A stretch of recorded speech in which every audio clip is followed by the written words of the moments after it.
अस्सलाम वालेकुम viewers, I am Afrat Siyab Khan and all of you are watching my YouTube channel mister Educate. Students, जैसे कि आपको मालूम है कि आपके लेटेस्ट 6 दिसंबर 2020 का रिजल्ट अनाउंस हो चुका है।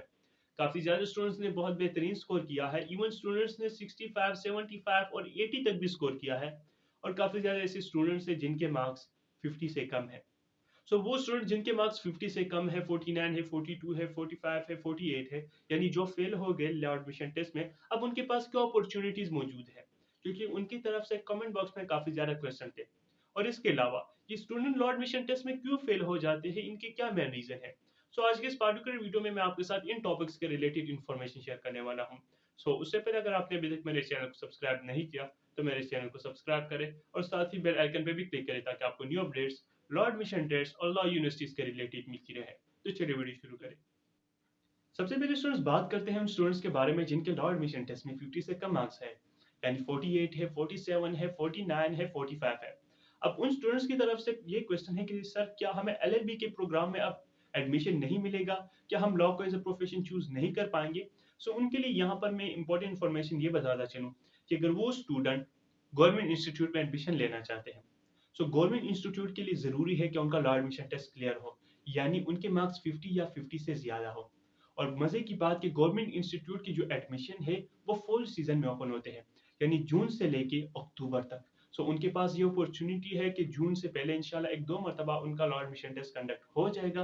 वो उसमें अपीयर हो सकते हैं, अपना लॉ एडमिशन टेस्ट क्लियर कर सकते हैं और नेक्स्ट फॉल सीजन में अपना एडमिशन वो सिक्योर कर सकते हैं।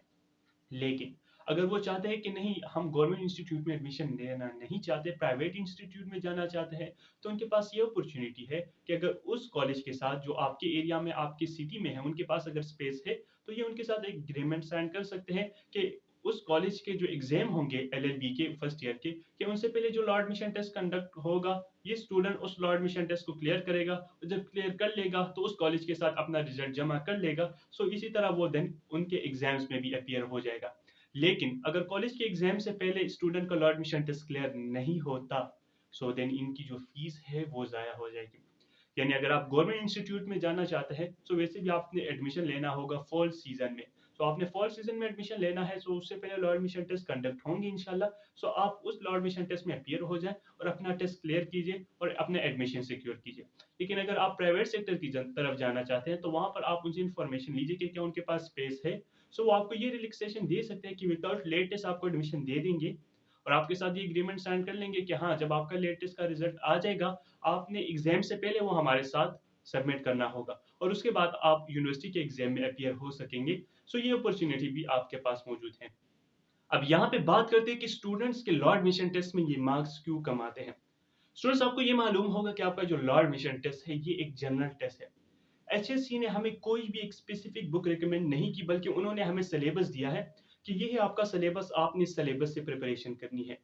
बट अनफॉर्चुनेटली स्टूडेंट्स अपने आप को महदूद कर लेते हैं एक स्पेसिफिक बुक की तरफ। अगर वो डॉगर्स की बुक है या एन सीरीज की है या कारावान की है या कैपिटल लॉ पब्लिशर की है या किसी भी पब्लिशर की है, स्टूडेंट उस बुक पे डिपेंडेंट रहते हैं। मेरे नज़दीक ये एक स्टूडेंट की बहुत बड़ी मिस्टेक है कि वो एक स्पेसिफिक बुक पे डिपेंडेंट रहते हैं। स्टूडेंट वो बुक बाय कर लेते हैं और ये समझते हैं कि इस बुक को कवर करने के बाद हमारा लॉ एडमिशन टेस्ट क्लियर भी हो जाएगा और हम अच्छे मार्क्स भी हासिल कर लेंगे। बट अनफॉर्चुनेटली इस तरह बिल्कुल नहीं होता। स्टूडेंट्स, आपने अपने आप को एक बुक पे डिपेंडेंट नहीं रखना। एचएससी ने आपको सिलेबस दिया है, आपने कमांड हासिल करनी है अपने सब्जेक्ट्स पर। आपने Pakistan studies, Islamiyat, mathematics, Urdu, general knowledge, आपने उनको अच्छे से कवर करना है। एचएससी ने आपको कोई भी बुक नहीं बताई। एचएससी ने अगर आपको कोई बुक रिकमेंड की होती तो हम आपको जरूर बताते, लेकिन एचएससी ने कोई भी बुक आपको रिकमेंड नहीं की। इसलिए आपने किसी भी बुक पर डिपेंडेंट नहीं रहना। सबसे बड़ी मिस्टेक स्टूडेंट्स की ये है कि वो एक बुक पर डिपेंडेंट रहते हैं, क्योंकि स्टूडेंट्स हमें कहते हैं कि सर हमने बहुत अच्छे से प्रिपरेशन की थी, हमने लगातार एक महीने स्टडी की और एक महीने में उन्होंने डॉगर या एन सीरीज या कारावान की बुक को रटा किया होता है। बट अनफॉर्चुनेटली वहां से एमसीक्यूज नहीं आते सारे। मैं ये नहीं कहता कि आप उनको ना पढ़े, आप जरूर उनको पढ़े, बट उसके साथ ही आप पास पेपर को भी देखें ना, उसके साथ आप इंटरनेट को भी देखें, उसके साथ आप यूट्यूब को भी देखें, उसके साथ आपके जो सब्जेक्ट है वो जहां से प्रिपेयर हो सकते हैं, जो मटेरियल आपके साथ होता है आप उसकी भी हेल्प लीजिए ना।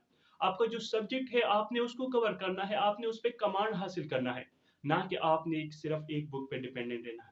सेकेंड रीजन ये है कि स्टूडेंट अपने सब्जेक्टिव पोर्शन को अच्छे से कवर नहीं करते। सबसे बड़ी मिस्टेक स्टूडेंट क्या करते हैं कि वो उस टॉपिक के रिलेटेड टीचर के साथ आर्गुमेंट शेयर नहीं करते।